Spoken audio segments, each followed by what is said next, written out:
It's nice and cool in here, isn't it? Thanks for that. Good afternoon, everyone. My name is Joe Hallgarton, and I'm Director of Learning and Development here at the RSA, and it's my great pleasure to welcome you all to our third annual Grand Curriculum Designs Lecture. Just before we begin, could I ask you all to turn your mobile phones to silent? We're filming and we're also live streaming, so welcome to everyone watching online, and reminder that the Twitter hashtag is RSAGCD. Please put questions to Tom and others through Twitter, and we'll try and get them out there. A little bit about Grand Curriculum Designs. It's led in partnership with the UCL's Institute of Education, and we set it up in 2012 to help schools make the most of the new curricular freedoms that the coalition government promised to all schools. I could pause there. We've supported over 80 primary and secondary teachers to design curricula that are flexible, innovative and responsive to the needs of each school's own students and communities. We're currently recruiting for the 2015 to 16 cohort, which will also be supported this year by RSA Academy's new Teaching School Alliance. That's the plug over. I thought I'd start today with a quote. I wish I had said this, but John Dewey actually said it. It is advisable that the teacher should understand and even be able to criticise the general principles upon which the whole educational system is formed and administered. He is not like a private soldier in an army, merely expected to obey, or like a cog in a wheel, expected merely to respond to and transmit external energy. He must be an intelligent medium of action. Well, we've got four very highly intelligent mediums of action here today to discuss if and how secondary schools can occupy their curriculum, whether government policy is a barrier or stimulus for curriculum innovation, and how we should respond. In September, we are having a similar event focusing on the primary curriculum.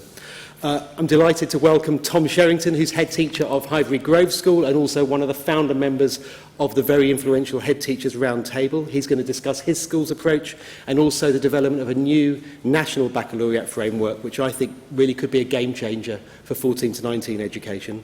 And after that, we've got a very distinguished panel ready to respond. Lorraine Allen, OBE and National Leader of Education and head teacher of Whitley RSA Academy. Chris Mitchell, who's acting principal at the Elstree University Technical College, and Zoe Williams, who's a columnist for The Guardian. After we hear from our panel, I might throw in a question or two, but what I'd really like to do is get some great questions from the audience and from Twitter. So, without further ado, over to you, Tom. Thank you. Thank you. Well, it's a real privilege to be here, and I'm delighted to be talking about this topic today. I've been sort of waging war overnight with Nikki Morgan about her idea of coasting schools and a slight misunderstanding about the concept of average, but that's for another time.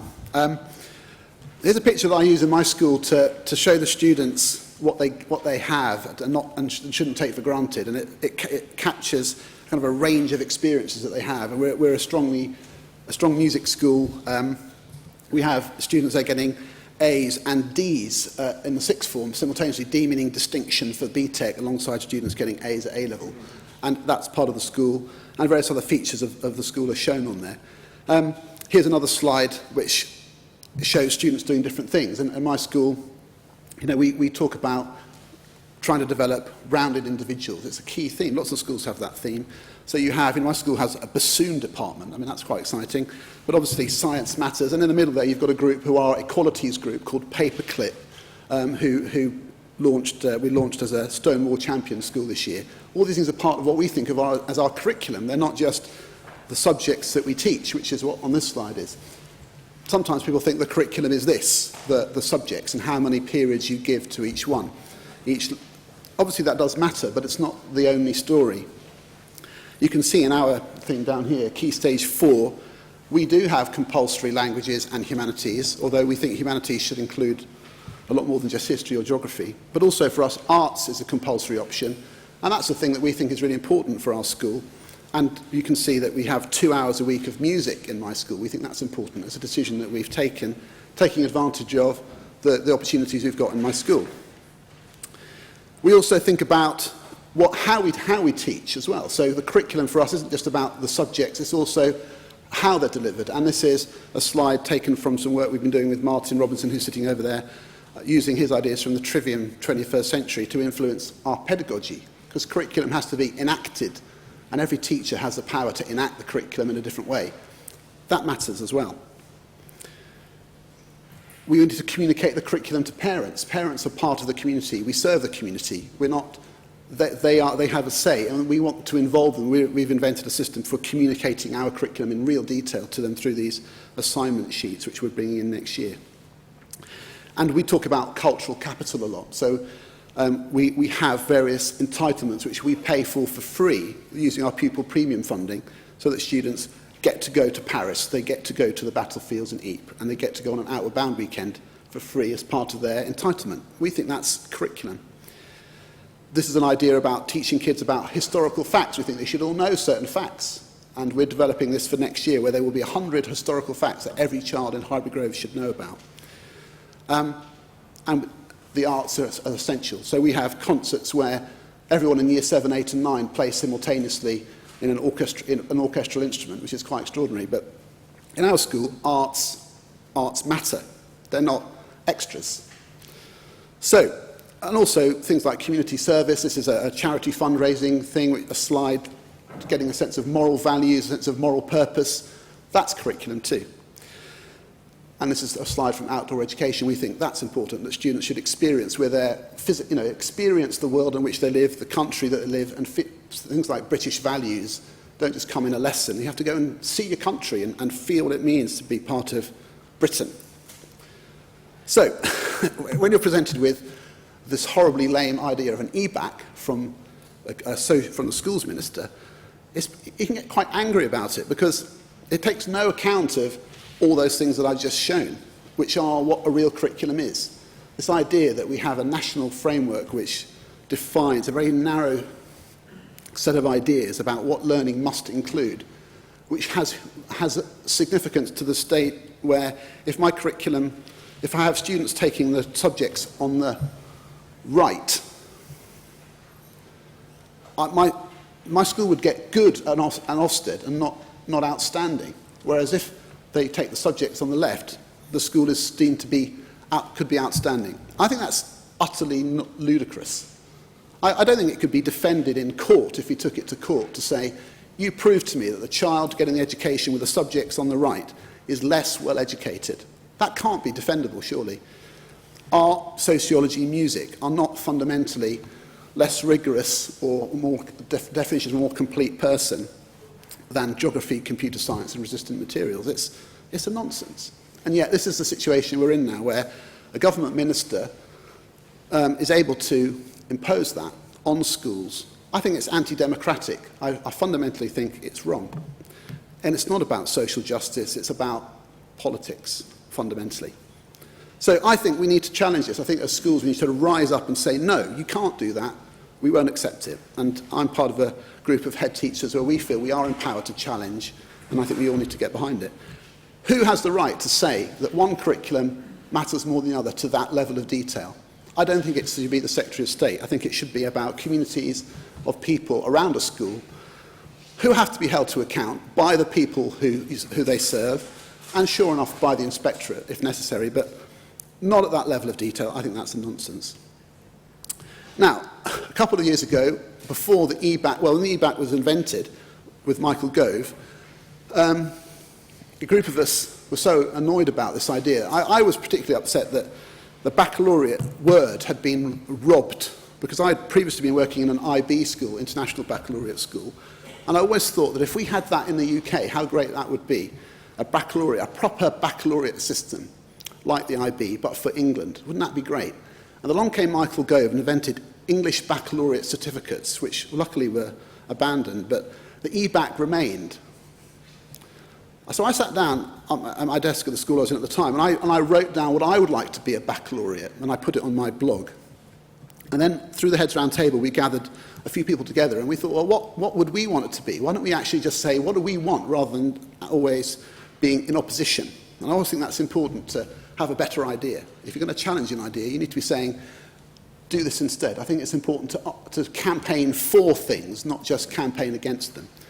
And we came up with this idea that there should be levels of success for all learners, that a proper national system should allow success for every single learner in it at the appropriate level, to be totally inclusive. And we thought that a baccalaureate should have entry level, foundation level, intermediate and advanced. that academic and technical learning should be totally intermixed. And originally, we thought we invented this idea of progressive grades, where you would get certificates at the level that you should be at, like with piano grades, where you don't sit grade 8 if you're not going to pass it. You take the grade that you're closest to. That was our first wave. We then realised that it's actually politically untenable to invent new exams. We thought that's not going to work. So we recognised that what we needed to do was use existing qualifications, and we were putting this idea out in our, we grandly called our manifesto, but we did get lots of people to read it, and we did start getting influence with politicians. But then we realised last year that what we needed to do was sort of fake it to make it. A lot of us were trying baccalaureate ideas in our school, but the problem was that the students didn't believe it because it wasn't real. We thought what we need to do is actually make this a national system, and then the students will really want it. If it's true that they're getting a national baccalaureate, then they'll want it, and we can really test it out. So we decided we need to gather together all the people in the country who are talking about baccalaureates, and we held a couple of summit meetings at my school back in December and then again in March. And what we discovered was there is a movement, has been for 25 years, of people often pushed by the people at the Institute of Education, to people who've been trying to get a national baccalaureate off the ground in this country for decades. So we invited everybody we could think of to come, and there's a massive consensus that this is something which is timely, that is necessary, and that we should pursue. And we've reached the point now where it's about to go live. Last week at my school, that was the poster for it, we held a convention, grandly named convention. So we have now set up the National Baccalaureate Trust. This now exists. And we are going to be promoting the National Baccalaureate for England across all schools and colleges in England from now on. All of these are the people who have come to one of our meetings in the last couple of months. So we have got support from UCL, the Institute of Education, the academics who've been pursuing this idea of a coherent framework for secondary education. UCAS are interested, they want to be involved. AQA they have a person on the Board of Trustees for the National Baccalaureate Trust. OCR and City and Guilds are really interested. The IB has been very supportive. We've actually had the Welsh Baccalaureate people with us as well. 157 group, I'm not going to go through this, they represent all the big FE colleges, and so on. All the trade unions, professional associations are involved, and so on. And we've had meetings with the CBI. So there is massive support for this idea, a strong consensus, and we are going live. Essentially, the baccalaureate is very simple. We are saying we are defining we need to define the outcomes for what a total education is. It's not just about the exams. They are important and they need to be rigorous, and they need to really count, and the core learning matters. But the core learning for someone is a very precise technical qualification driven by a particular industry. For somebody else, it might be 3 A-levels, and for somebody else, in a special school, it might be a foundation-level qualification which is appropriate for somebody who's just struggling to sort of learn to live independently. Everyone should do an individual project. There's a consensus that some opportunity to explore an area of learning in depth, following your passions, is important, and it's a common feature of almost any baccalaureate system. That there is an individual component where you've pursued a line of inquiry. A personal development programme, this is the key of it really. The personal development programme is where we give value in the whole framework to things like community service, creativity, physical endeavour, cultural experiences, language learning, the arts, all sorts of skills and experiences which make you a whole person beyond what can be assessed in an examination. We think these need to be given value. And with that, we have a very open framework for the National Baccalaureate for England, which is, at the moment, an exploratory 2 years, where we're saying, as long as you meet that very simple framework, we want to see what you can do in your context to come up with a baccalaureate model for your school, your group of schools, your chain of schools, your local authority. And over the next 2 years, we're going to have different models emerging, which we will then compare, share. And a key feature is then there'll be a common transcript which will have a lot more detail than it says on there, which employers, universities can see, and they'll see a person in the round. Because it will be the same format, they'll be able to look at different people without it being too confusing. Crucially, they are at different levels. So at my school, we have students at a range of needs. It's a fully comprehensive school, but we're also co-located with Samuel Rhodes Special School. And our vision is that in 2017 or 2018, our students will have the same graduation event, and they'll all receive their National Baccalaureate certificates, regardless of whether they did 3 A-levels, BTECs, or whether they graduated from the special school. Because all of the students deserve to feel that they've succeeded through their education and have been challenged, and that their education has been celebrated in its roundedness. I think that's hugely exciting. It's very important. Crucially, we're not asking permission to do this. We haven't asked for DFE approval. We are doing this because we think it's right, and we think this is a really exciting opportunity to have a proper grassroots movement which grows year on year. And to begin with, we'll have, 30 schools and colleges, then it'll be 100, then 500, and eventually we'll have thousands. And in 10 years, I think we think that we can get to the point where the National Baccalaureate for England is fully established and defines kind of what we're aiming for. We're aiming to recognise achievement in its broadest sense. Next week, there's a paper being produced by AQA about examination reform. I think in the context of a baccalaureate, exams have their place, really importantly, and they can be really sort of properly, rigorously assessed. But because there's a baccalaureate around them, you don't have to put the pressure on exams to do everything, because they can't. They can just assess what exams can assess. But that baccalaureate framework can actually give value to everything else. And these are some of the reasons I think a baccalaureate, this is in the paper that I wrote next week, that's being published next week. At my school in September, the students will come to my school in year 12, and we'll be saying to them, you are taking the National Baccalaureate at Highbury Grove. You sign up for your personal development programme. You have to log 150 hours of 4 categories: community service, physical, creative and cultural. They have to do all that, whether they're doing BTECs or A-levels, and with a universal entitlement to do the extended project and so on. We're doing it for real. And this is a slide which we often use to sort of motivate us at my school. It's a slide of a boy who's currently in year 11, just finished, when he was on the top of Cad Idris on an Outward Bound. Because the fact that this is in our curriculum, we think is really important. This matters. It's not just a trip. This is a core learning experience, and we think that needs to be valued. So when he comes into the sixth form and takes the baccalaureate, that will be part of his experience that he can say matters. And I think that's really, really powerful and really important. So I'm saying to people, this is now live, this is real. You can join, if you represent a school or a college, you can use that email address, get on the mailing list. You can start helping us to pioneer this grassroots movement, free from government interference. This is the system taking care of itself, a national movement to recognise what an education for all young people should be. Thank you.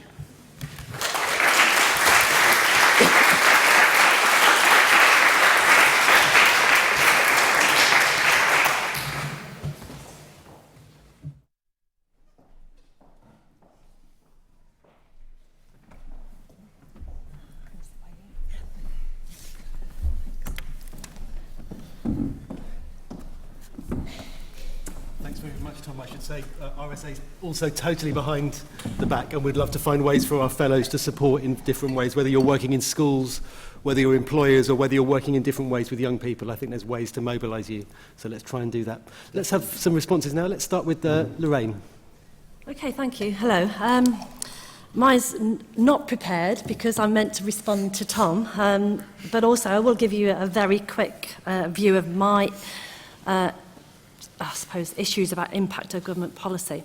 I agree with a lot of what Tom said. I know not as much as I would like to know about the National Baccalaureate. I'm not necessarily convinced that's right for every school in the country. I think that school leaders should have some autonomy, and you're quite right talking about the choice of your curriculum, and it should be tailored to the students that you've got in your cohort and your catchment area. I think the impact of recent announcements, and I will just focus on the curriculum, there are lots of others, one yesterday, which was yet another misunderstanding of what schools are all about, in my view. But in terms of impact of curriculum, if you think that the EBAC will benefit students and benefit their outcomes and their successes, I haven't spoken to any senior leader, and I speak to quite a lot on my travels, that supports the EBAC in its current form. It's not okay to be prescriptive about what students should study. There are obvious specialisms that no one would argue with: English, maths and possibly science. But if you look at the impact, if all of our students have to do those subjects that are very narrow bands, then where do the interested students in arts and business and vocational subjects, where do they get their motivation from? Where is a senior leader and a principal of a school, where do I get my languages teachers if I even thought that Languages for All was right for my school? I happen to think it's not right for all of the students that attend Whitley Academy. So the pragmatic effects of government policy mean that there are a number of very demotivated leaders at the moment, and it's initiatives like the National Baccalaureate that are trying to inspire principals to actually carry on and do the best in the interests of their students. At Key Stage 3 at our school, we have done a version of the Opening Minds RSA curriculum for a long time, which is based on skills and competences.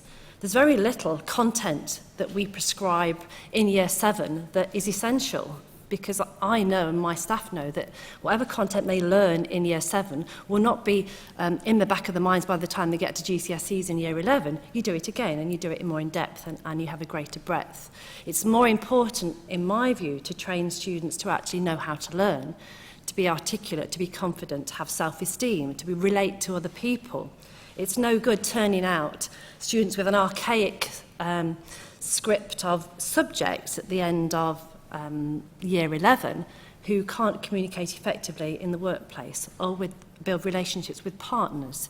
And I think most educators would argue that the curriculum, the enrichment curriculum, is not an add-on. It's not something that we squeeze in at the end of the day for an hour, or we take them on a trip if they're lucky. It needs to be part of it. The creative arts shouldn't be squashed into one choice if you're lucky in Year 11. It should be a real choice for students to actually play to their strengths and maybe their career aspirations as well. So I don't know how long I've got left, but hopefully it's a couple more minutes. But I think if you're looking at the title of this was Occupy Your Curriculum and the impact of government policy, mostly negative from my viewpoint, and a lot of my colleagues think the same. It's didactic, it's prescriptive, and it's not motivating for students or staff or people who want to aspire to be head teachers or national leaders, because they are being told what to do. The rhetoric about academies having curriculum freedoms, quite frankly, is a joke when you look at the performance measures that come alongside that and all the other changes to testing and assessments that staff and senior leaders have to respond to. So I would argue that there shouldn't necessarily be a prescriptive national curriculum apart from the essentials, and they're obvious to everybody. Beyond that, then it should be tailored to the school that you've got, the students coming into your doors, and we should be able to send out students who are successful, well motivated and prepared for life, and not with a series of qualifications that I did when I started school a million years ago. I think that's probably all I'd like to say. Thank you. Thanks, Lorraine. Hi, I'm Chris. I'd like to start by saying thank you, because to Tom, we're a brand new UTC. We opened a University Technical College. This is a new movement of schools coming out of the Baker Deering Trust. The idea of them is that they are they're still focused on academic curriculum and core subjects, but that they are also supposed to see students prepared into particular specialist industry areas so that they can fill skills gaps that we have around the country in certain industry sectors. And so we are in the stage really where we are long-term building our curriculum, and certainly being pretty brand new, we have ended up with a curriculum that in many respects models maybe what other schools do, which I think is quite interesting. I know that Guy Claxton talks about this thing called dead metaphors. It's quite difficult to imagine outside of the metaphors that we have been conditioned to expect about the way schools operate. He talks about the factory model and the monastic model as being these sort of metaphors that we're slightly stuck with, and thinking outside of them is quite a creative challenge, and it's been very interesting to listen to that sort of in a nutshell understanding of the National Baccalaureate. Where we have found ourselves is that there is a mismatch, in my opinion, between what I would say is a government agenda or a political agenda for education and an industry agenda. What industry are telling us they want from the students that are in our college is not the same as what the government seems to be telling us students have to be, which might be something much more about competing at a PISA level or whatever it is that is driving an ideological agenda for quite traditional education. What industry are telling us is they want transferable skills. They want students that apply things they've learnt in one subject to a different subject area.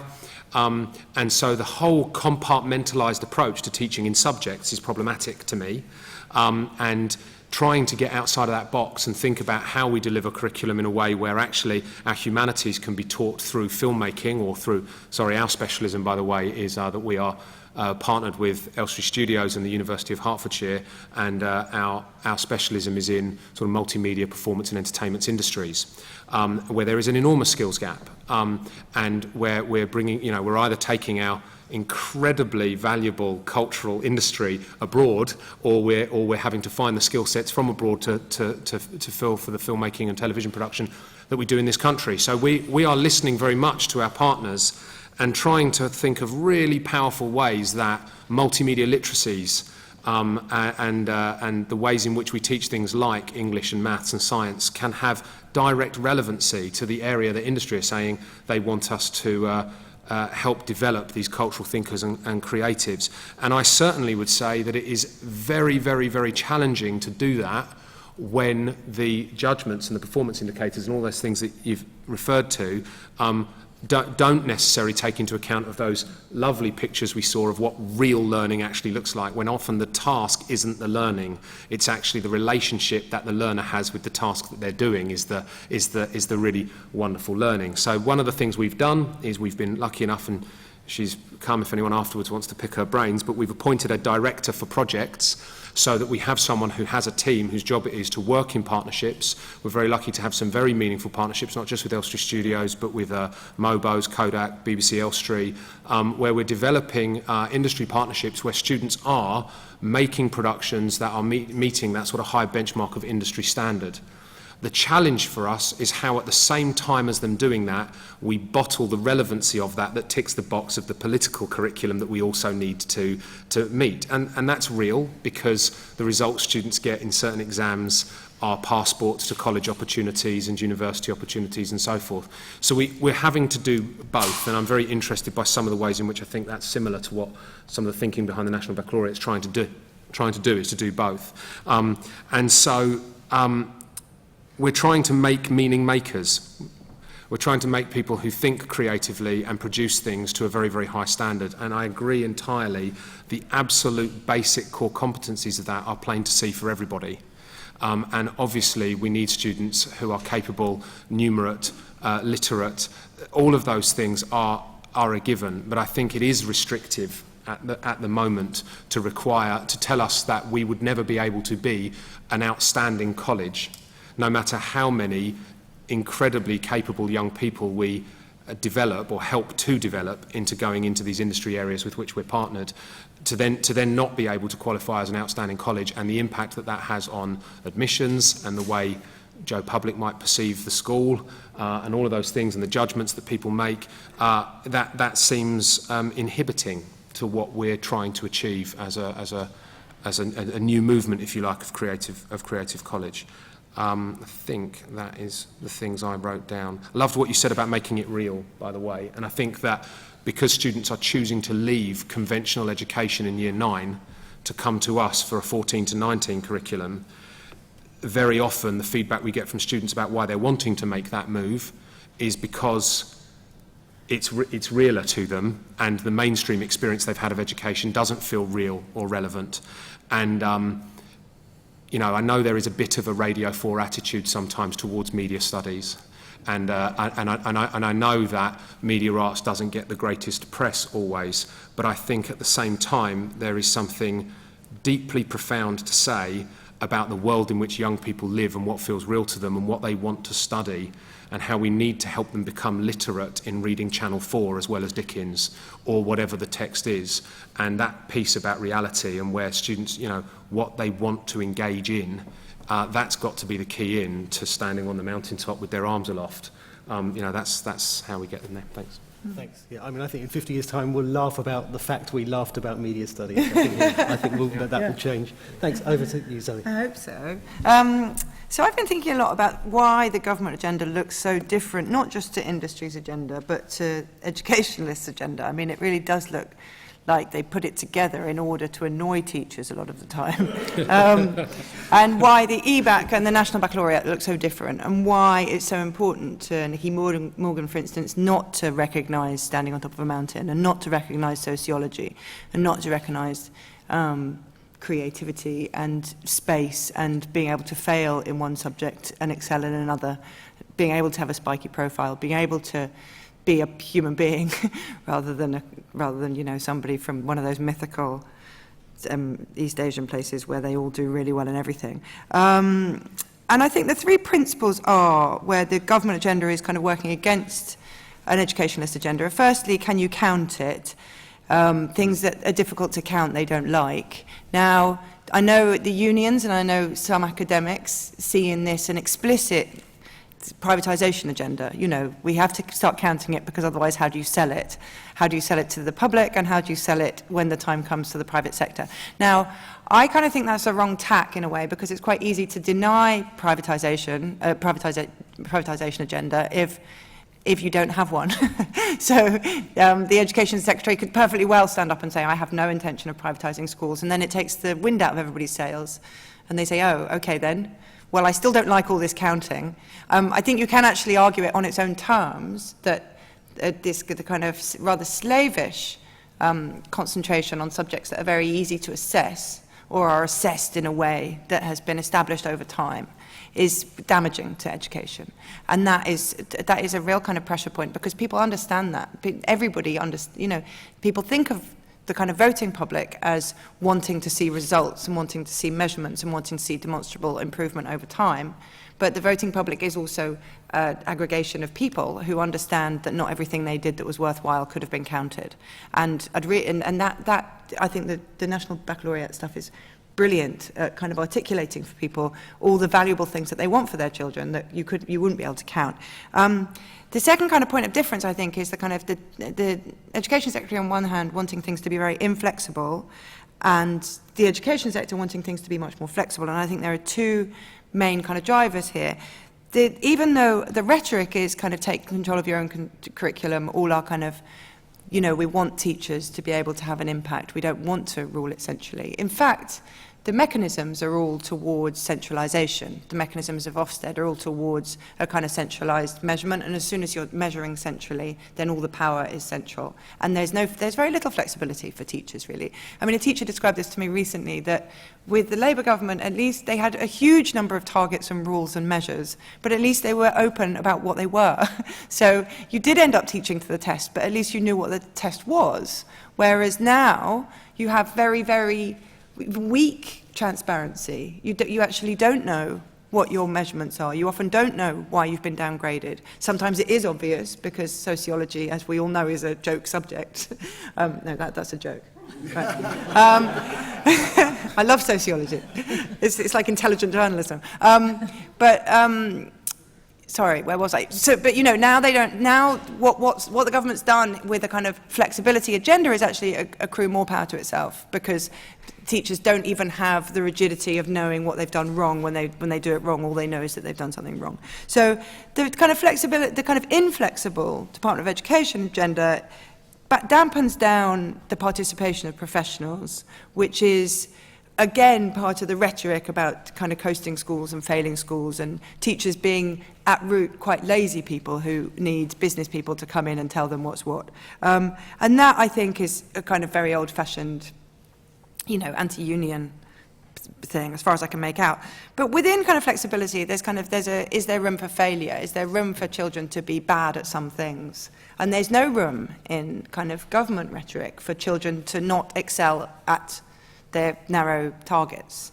And all the other targets are irrelevant because they haven't got a target attached to them. So not only are you kind of setting them up for failure in a whole raft of things that you can't measure, but you're not allowing any kind of possibility of failure in those. And you see this really with the primary school targets, even more than the secondary school targets now, that there's no such thing as a child who might reach 11 and not be able to do something and not have been failed by the school. And this is a kind of, again, flexibility goes back to kind of measurements. If you allow flexibility, then measurements kind of lose their power. And finally, there's a kind of, can it be framed as high expectations? A lot of, I noticed this when the kind of academies agenda first started, that certainly with the ARC academies, they were always saying, the reason this school was failing before was because they didn't have high expectations. And, now that we've got high expectations of everybody, everybody's doing well. Now that we've got, and this, you really hear this a lot, it's like a mantra, it's like a kind of mindfulness mantra, we have high expectations. And I think what it's done is a kind of jiu-jitsu move against bearded lefties. It kind of takes their language of kind of cosseting and lavishing with love these kind of precious students, and it kind of expels the difficult truths of high expectations, which are that there are kind of very real social elements which stand in the way of kids excelling, and just merely expecting them to do well when they arrive at school, when they spend 80% of their time outside school, is not a high expectation, it's an unreasonable expectation. But when you say that, suddenly you're the person who isn't expecting enough of the kid. So you're the person who has let down the kid by pointing out the other challenges that impede the kid's imagination and learning. So I think, professionals often think that if they make a really, really good sound case, then any policymaker is bound to listen. But actually, you're kind of battling for the heart of civic life here, and I think it's going to be a bit dirtier than you think. On that note. You're not going to tell us how to get the dirty heart of civic life. We'll get there. We'll get there together, right? Yeah, fingers crossed, I hope so. Great, thanks. I tweeted yesterday on the eBack talking about the soft bigotry of narrow expectations, and I think that's their weak flank. It's about a narrowing of expectations, and I think we should possibly play on that. I've just got a question mainly for Tom, but others might have a response. You talked about you want government to do very little with you don't want kind of government approval of the National Baccalaureate. That the kind of dead hand of government could possibly destroy it. But is there anything you would like government, or if there's one thing you'd like government to do differently that will give the National Baccalaureate a chance of succeeding, or anything you would like Ofsted, which is in theory independent of government, to do differently, again to enable it to flourish? I think what would be good is to help the movement along would be recognition. Because the last thing we did, we've talked about trying to create a framework which is and allows any school or college or group of schools to feel that it belongs to them. And I think we've done that. I mean, we've tested it out with lots of different sectors. So the last thing we need is the government to say, no, that doesn't count, there's another thing over here, and mandate that so that people think, oh God, no, we've got to do this, so we will. So what we would need is for people to recognise how powerful it can be to mobilise lots of things to happen in schools. I mean, even Nicky Morgan is someone who, back in January, February, was promoting character building and so on, and offering a little bit of money to bid for to a few providers. So we're saying this is actually great, but you can't just mandate character building. You've actually got to create a structure which incentivises institutions to offer real opportunities for character to be built. And we're thinking that we think this is the way to do it. So we think we're doing a lot of what they want. Ofsted, I think, won't be an issue because there's nothing we're doing which isn't completely in line with an outstanding judgment from Ofsted. So all we need is for them to say, yeah, great, go for it, and actually to maybe, for people who are still wedded to accountability incentives, to maybe, say it's not a bad thing, it will be seen as a good thing if you're engaged with the National Baccalaureate Trust, because you're clearly trying to offer a broad curriculum to everybody. So I think that's what we need. We think it's really important for us to stay independent of government because this is a 10-year road. and governments only can't think further than 5 or 4 really, because after that they sort of start trying to win the next election. So this is a long road. We need to be independent so that we can really grow it at a proper level, so that the baccalaureate concept feels that everyone has bought into it rather than it was imposed on them, and that's so important. Thanks, Tom. We'll take questions from the floor and from Twitter as well. Alison, I'm hoping there'll be 1 or 2 in a moment. I'll come to you first. Let's take this gentleman at the front. If you just wait for a microphone, if that's all right. Apologies. Del Goddard. I've been involved in education for over 50 years. A quick statement and a question. I don't think we've ever had a curriculum debate in this country. What we have a debate about is courses, syllabuses, qualifications, and everything else. And we've never really, unlike many other places, had a real curriculum debate. So how is this going to really stimulate a debate about curriculum, which is, as you've set it out? It seems to me, I just want to put on the table 3 barriers. One, starting with Zoe's point. Basically, the political classes don't buy in. They never have bought in. Tony Blair blocked Mike Tomlinson. Maggie Thatcher lost against Kenneth Baker over TVI. And I could go back through various initiatives, all of which came to nothing, because there's a kind of flank of people that actually haven't understood the debate, haven't understood the argument. So what are we going to do about the political class? Parents, they haven't bought into this. If you go to certain schools in certain areas, they don't buy into the argument very easily at all. They might be with you and in certain places, but how do we get parents to buy in? And thirdly, I'm going through the stakeholders, how do we get the industry voice to really have some bite?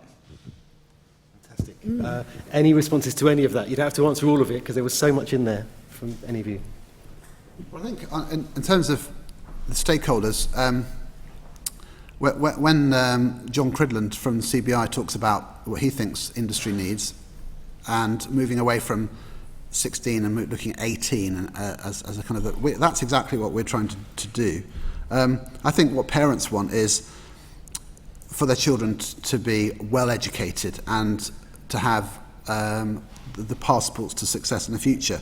But they also recognise that most parents recognise that exam grades don't define their children.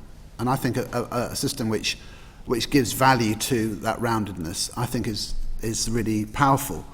So yeah, you're right though. I think we do need that. But the political classes, that's one of the things we need to bypass. One of the things we're doing with the National Baccalaureate, learning from the presentation we've had at this, one of the key people involved in our movement is Professor Ken Spores from the Institute of Education, and he's been involved with things like the Tomlinson report. And we've learned a lot from the mistakes of the past, which has always been to make it too complicated and too narrowly focus on a certain market. By trying to be totally universal and embrace that, I think we'll get buy-in. But we do have to learn the lessons of the past, because these things have failed over and over again. In fact, somebody presented me this thing last week, which was from 1991, and it said a British baccalaureate for England. And it's like, he said, "This is we know this is a road that's been travelled before." But I do think it's interesting about curriculum. You have to be realistic. We can't start asking the exam boards to change all the exams. Parents won't buy into that. It's very unsettling. Even now, with our year 9s going into year 10, are the first students to take the new GCSEs in English and Maths, and they're going to get graded 1 to 9 instead of A star and A. That's a big change, and that's very unsettling. And so parents need to know things are stable, and we do need a period of calm in the exam system. So the last thing we need to do is start thinking we can rip it all up again, because you need to build confidence. So I think we're stuck with that for a long time, because we do need to bed that in, because it sucks out a huge amount of energy out of school life to change the exams. So we do need to work with what we've got, or else we'll just lose energy from the real business of teaching students to understand things better.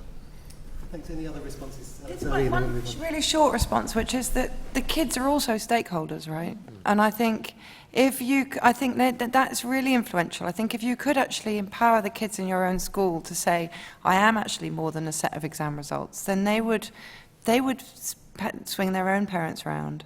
I don't think the model where parents decide and kids go along with it works anymore. My 7-year-old doesn't even listen to me. I mean, if he came home and said, I want it to be like this, I would listen to him about his school life more than he would listen to me. think the other thing is that nobody's mentioned enjoyment, and surely, you know, you're a long time at secondary school, and students need to enjoy their education, and parents, you know, want to see their kids happy. It's not just about an academic set of results. It's also about them feeling safe and enjoying their secondary education and wanting to be inspired to go on further. Exactly, and I know I've already said something, but I'm going to say one more thing, which is that basically parents are characterised as these people who want a set of results because politics talks to those people who want a set of results. I don't think they are like that.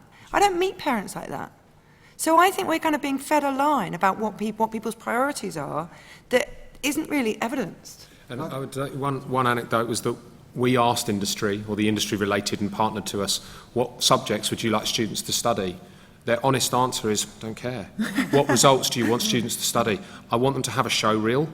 I want them to turn up with really, really impressive artworks. I want them to be able to talk to me and manage a conversation. They weren't particularly interested in a suite of subjects and results either, particularly. They wanted skills and competencies, and they wanted the students to have great portfolio to share with them. So, you know, I think parents and students and industry actually all want to be very, very confident in the work they've produced, maybe more than the standardised, you know, token we slap on the front of it. I think we have to be careful though, because for me, this movement is not about, it's not anti-academic at all. In fact, Getting rid of subjects. no, I mean, I'm quite traditional in that sense, probably. I think there is an entitlement to a kind of core body of knowledge that students should have, and that learning and understanding things leads to enjoyment and engagement. And I think that's really important. And to some extent, the baccalaureate movement is about enshrining, it's almost allowing the exam system to be quite tight and rigorous and focused on testing knowledge in quite a rigorous way, because the other things are valued in a different way. And so you don't need to turn exams into this be-all and end-all. They aren't, but they do need to do their job. So and also I think what's important is that the technical and vocational routes are given parity without trying to weigh them up in some artificial equivalence. That's been a total disaster in the last 10 or 15 years, people trying to say this subject counts for so many A-levels or GCSEs. That's been a disaster. They are what they are. You know, and a BTEC in say, IT has value in its own terms. It doesn't have to be equivalent to something else. It is what it is. And we've really lost a lot of momentum in this debate by trying to worry about technical learning looking a bit like A-levels. That's not the point. So I think we need to learn that academic learning, technical learning have a place, and we need a society full of people with different sets of skills, not the same ones. That's what a community should be about. We just think too narrowly about what an educated person is. And there is something about practical learning as an entitlement for all, and particularly how it needs to expand at Key Stage 3, 11 to 14, because otherwise they won't choose those as options. That's right. Thanks. So many questions, but we'll take that one and then definitely go to Twitter. Yes, I'd like to ask a little bit of advice about the introduction of values properly into the curriculum. Because as you know, the marvelous RSA report said that the law, which says you need a spiritual, moral, social, and cultural dimension to education, is being sidelined. And as you've mentioned, it's exam results. And I've developed an online program using technology to try and introduce values, but I haven't been able to see exactly how it can be integrated into the curriculum. One of the big providers of the value-based education group is making it available as a resource, but still I'm just not clear how it could be a real part of the curriculum, not just spoken about, helping the character building, for example. Just hold that question. Let's just take one from Twitter, if that's okay. Yep, if it's there.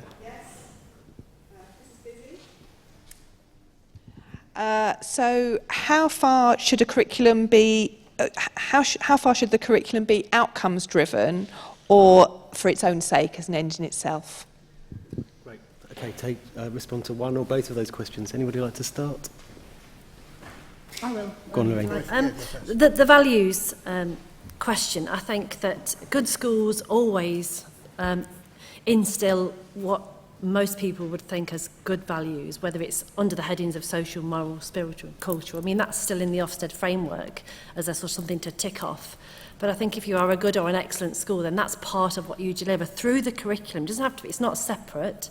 It's how it's taught. It's the relationships between the students and the teachers and their experiences. So I think values should underpin everything that's taught.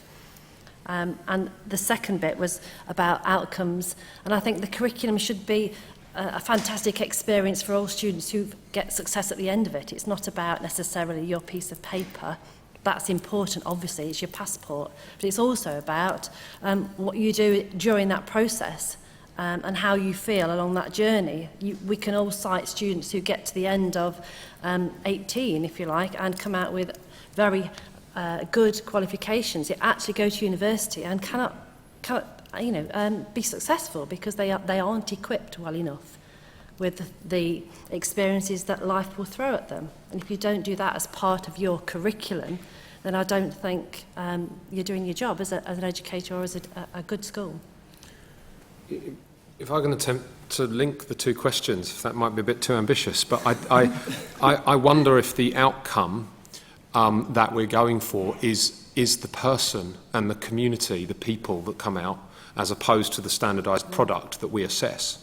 And therefore, if curriculum, and I think in Tom's presentation there was about pedagogy and it was the how and not the what, and if curriculum is also about the how of delivery, so I mean I've been reading a book by a guy called Biddy Ewell called The Learning Relationship, and I wonder if actually the vast majority of the delivery of SMSC, I mean the worst thing about SMSC is to try and deliver it like a subject and then give a certificate at the end because they've learnt about the dangers of drugs or whatever, like, you know, we've given you a piece of SMSC syllabus, when actually the reality of spiritual, moral, cultural, all of that development is actually about the way that we relate to each other, the way that we develop insight about ourselves, the way we wonder. There's not enough room for wonder in the curriculum. I mean, I remember sitting with my curriculum planning group and saying, can we have a wondered hour or something, like, you know, where's the opportunity to look at the stars or to look at a piece of artwork for no agenda beyond saying, oh. So I think that actually in all those spaces of tutor time and the relationship that students have with individual teachers, and every individual student will have a different relationship with every other individual member of staff, and it's something there about, when we talk about CPD, it's about helping and training our staff, the continuing professional development of our staff. It's about training them to actually, and this is going to make me sound incredibly woolly, but it's something about actually becoming quite therapeutically well-adjusted people in the way that we all relate, and the way our staff are able to relate and be aware of the bag, you know, the bag that we all carry into a room, every student and every teacher, and negotiating that and having that as an open negotiation, so the students know they've brought something in and you know you've brought something in, and we're trying to learn about this thing now with all of this magical, wonderful, messy stuff in the room. And that for me is SMSC, and I think trying to help students become, and staff actually as well, become quite lingual in being able to talk about that and quite capable in managing that dynamic is a big part of how you put SMSC throughout your curriculum. Because if you attempt to make it a tick the box of did we cover something cultural in this, you know, our lesson plans have SMSC box on them and the teacher's meant to write in, we covered the cultural component because whatever they did. Great, but I completely agree that's so quickly lip service in the way that a school delivers values in that way. So it's got to become the fabric of how we relate. I'd recommend that book, The Learning Relationship. It's got to become how we manage and negotiate our development together. I think you need to try and operate, and there are practical things you could do, like have a culture of debating, which develops students' capacity for speech, and through that exploring their views and attitudes. And so there are pedagogical things you can use. But I do think you're right, values need to be embedded in the whole culture of the school. And so I think in terms of products to influence values, you need to be aiming them at leaders and teachers to bring them into the curriculum. But I think it's a mistake to sort of set up outcomes versus the experience of learning for its own sake. I mean, I want my teachers to make learning really engaging and interesting, but then I want them to nail down the exam at the end as well. I think that's important. Preparing for a test, there's certain things you need to do.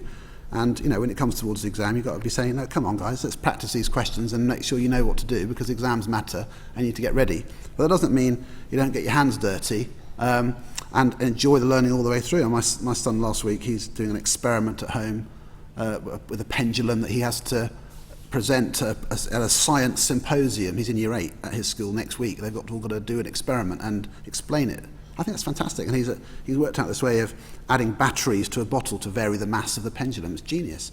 That's great. And he's doing that at home because he's got to present it. That's exciting. He's always going to remember doing that. But then, he's also going to study the knowledge well so he can do the test. So I don't think it needs to be a choice. And I think as soon as we start setting these things up against each other, we're going to lose the argument.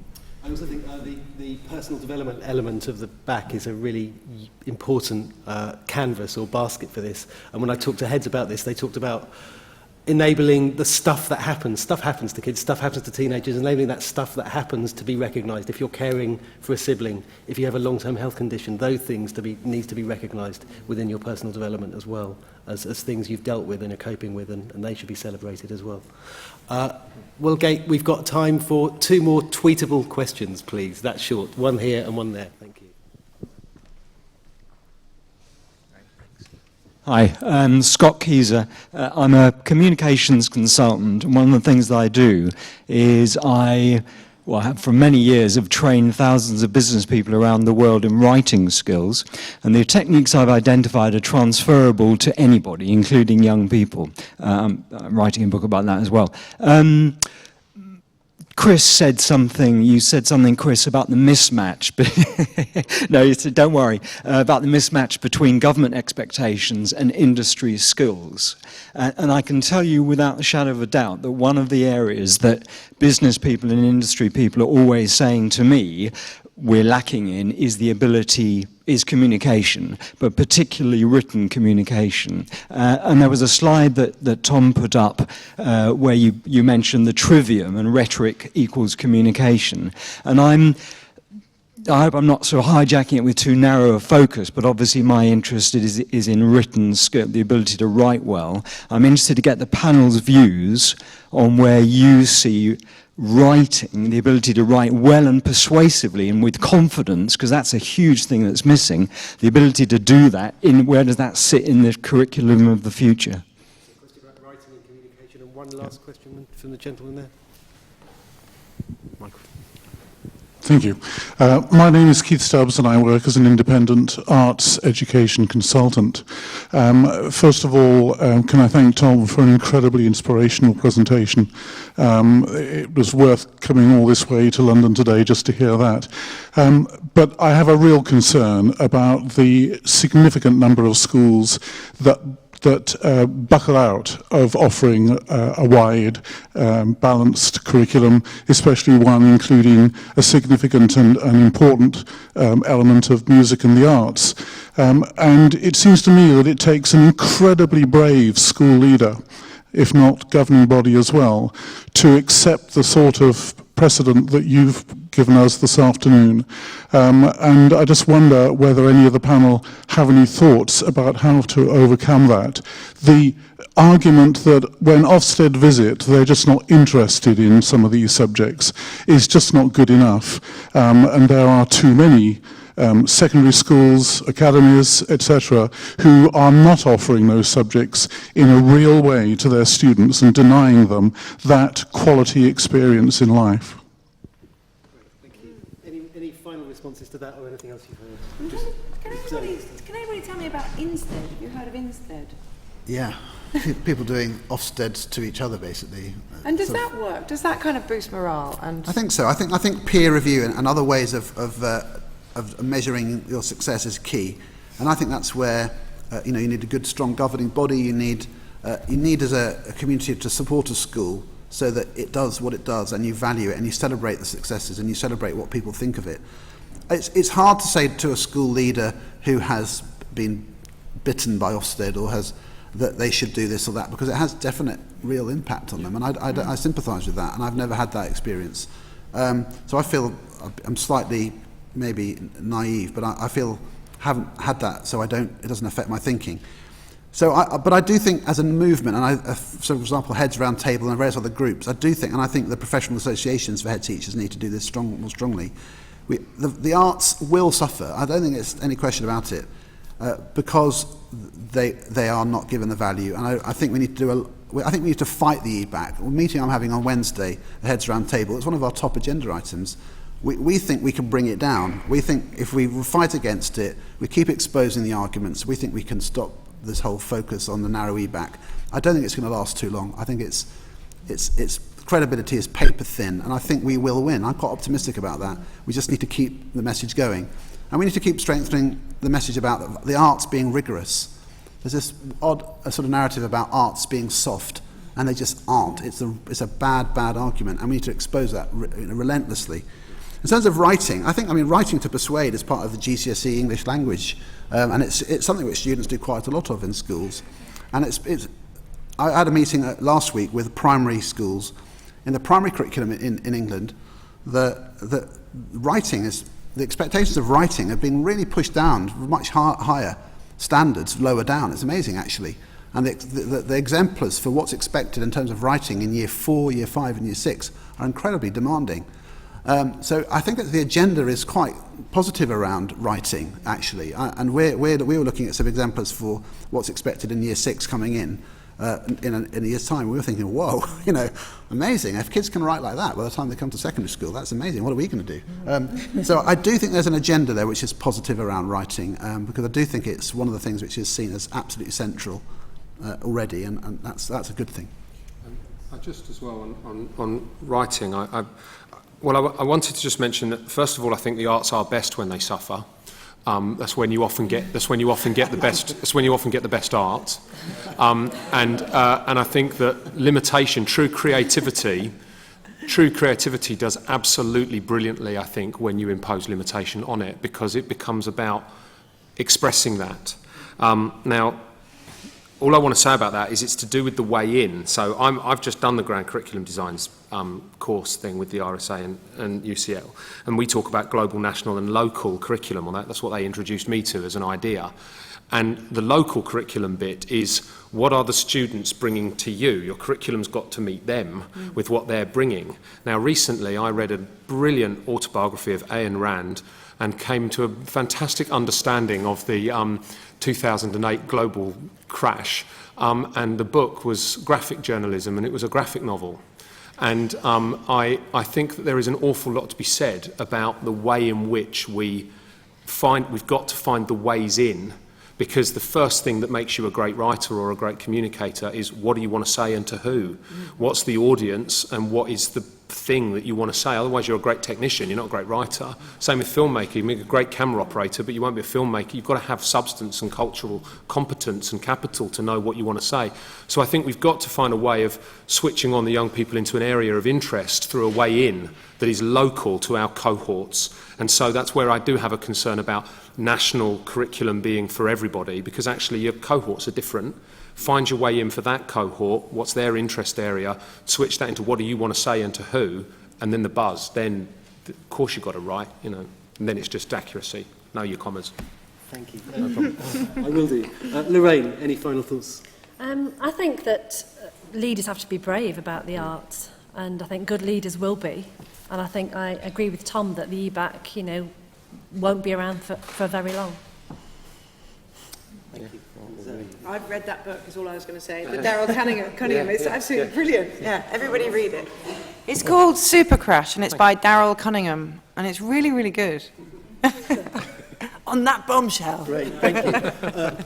I feel very optimistic and energised. It feels like resistance is not futile. There may be something to build on here. I'd like to thank all of the panellists and Tom, and I'd like to thank all of you for coming. If you would like to have more information about Grand Curriculum Designs, my colleague Sue Hellman is over there from UCL.